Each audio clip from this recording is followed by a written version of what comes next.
Friends, is it time to panic?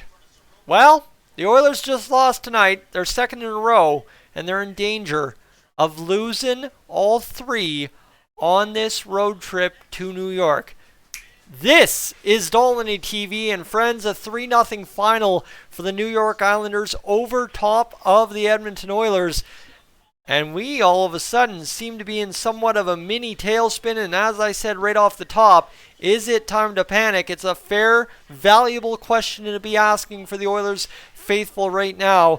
You can point your finger at whatever you want to say is the problem right now. This is the problem, that's the problem, this is the problem. Either which way, you got to solve it, and solve it soon is really the only way to get a solution out of this one. If you're new to the channel, what I want you to do right now is consider hitting that subscribe button here on Dolynny TV. And second, too, if you're enjoying tonight's post game at any point, or you're just a big-time Dolynny TV fan, don't forget to leave a like on the video. Would love that. And friends, we've also got a live audience watching this one back at home as we live stream this post game to the live feed of the Oilers-Islanders game here on Dolynny TV, so you'll be able to catch it twice over on the channel. However, time to panic? I don't think so. I'll tell you this why. I've been around the Oilers YouTube scene since 2018-2019. Falling apart in November is just part of what the Oilers have always done in my estimation, right? I mean, last year it wasn't until December, but every year in November you can say, this Oilers team is not going to get anywhere. This Oilers team is going to fall apart. And somehow, some way, since 1920, we've been in the playoffs every dang year. So, right, that January season start, different story February, but every single year it seems like the Oilers start the year not too bad, tail off the second month, third month, pick it up in January, bring it home, and then go on into the playoffs. So, again, to answer that, is it time to panic question early? No, it is not. A 3-0 final against the New York Islanders. Let me tell you what I saw out there. The Oilers, they were doing their thing. You know what? They honestly didn't have that bad of a game.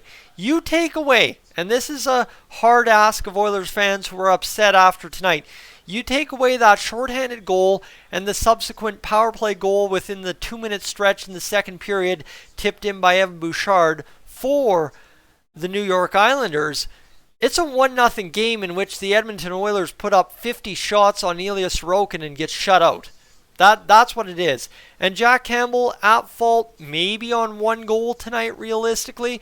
You can say he was too deep in his net on the third goal. Again, I'm not much of a goaltending guru, never played hockey myself live on a competitive sheet of ice, so I'm not going to sit here and pretend like I know the ins and outs of goalie positioning on a wraparound backdoor attempt that goes glove side. Not going to sit here. I can talk about what I've seen from Connor McDavid and stuff because you can analyze that a million times over. The ins and outs of goaltending, I don't get it, but it is what it is. As the Oilers get shut out, they're now 10-10 on the season, but it's a game where the goalie straight up wins the game for the other team, because Ilya Sorokin, you could very simply say for the Oilers, was a brick wall, right? Like nothing got past the guy. If he didn't even see the puck, he was stopping it, and I made mention of that many times in the live stream tonight. So for the Oilers, is it time to panic? I would say it's a bit too early, but it's all fine and dandy. Anyone is welcome to do whatever they want to do. To each to their own, and opinions are like you know what. Where the sun don't shine, everybody's got one, so I'm not going to get too huffed up and in a hurry to overreact at this point, but it is what it is. And we'll go cover off this final score between the Oilers and New York Islanders here in a brief second when I can bring up the score sheet. That's what I'm trying to do. That's what we do. We do it live, right? That's the old adage in the broadcasting world, and we'll get it going to 3-0 final for the New York Islanders. Again, all the scoring coming in the second period. That's something you got to remember. Pajot with a shorthanded goal and a power play goal. 4th and 5th goals of the season for him. 10th career multi-goal game. They're talking to him on my TV live right now.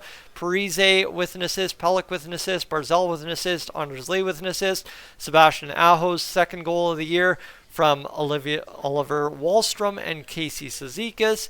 The Oilers, well, here's what you got. The Islanders were pretty sloppy tonight. 50 to 39, 30 the shots, 49, 30 the shots, somewhere in that high above 45 situation for the Oilers.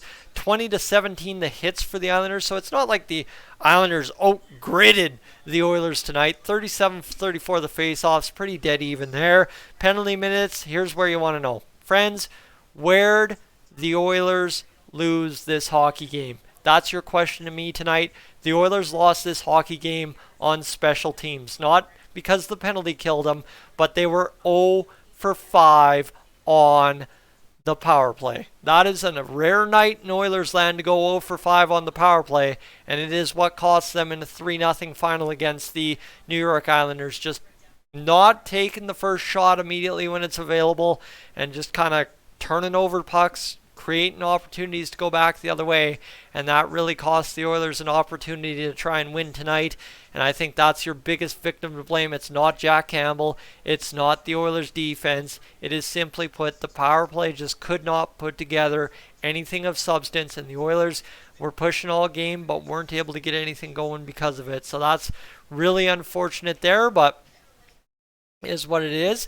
16-21 the giveaways. The Oilers had fewer giveaways than the Islanders. They had the 16, and 15-9 the takeaways for the Islanders. Ilya Sorokin now cemented with 49 saves on the game and first star in this one, awarded by Sportsnet. Jack Campbell, 31 saves or shots against for a .903 save percentage. So think about Jack here tonight. He gets a .903 save percentage and ends up losing this game. Jack Campbell, who's rocking coming into tonight an .873 save percentage, gets 30 points above average and still loses 3-0 after giving up 3 goals. So that's it's a tough get, but that's it. That's all. That's really all she can write for the Edmonton Oilers tonight, friends.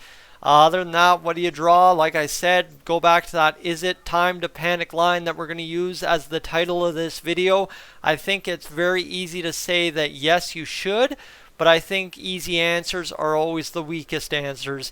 And for the Oilers right now, it's just figure out how to get out against New York, win a hockey game, and just stop the headlines at 2 and get back to playing your hockey.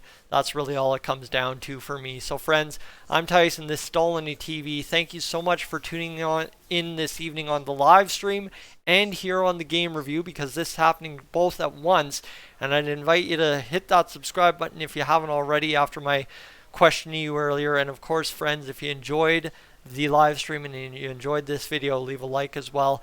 And my friends, I will talk to you tomorrow as we get set. There will be nothing from me Friday, as I am out and about for my work Christmas party down in Calgary Friday night, doing the responsible thing and making sure my teammates get home safe on a Friday night, enjoying the Christmas season.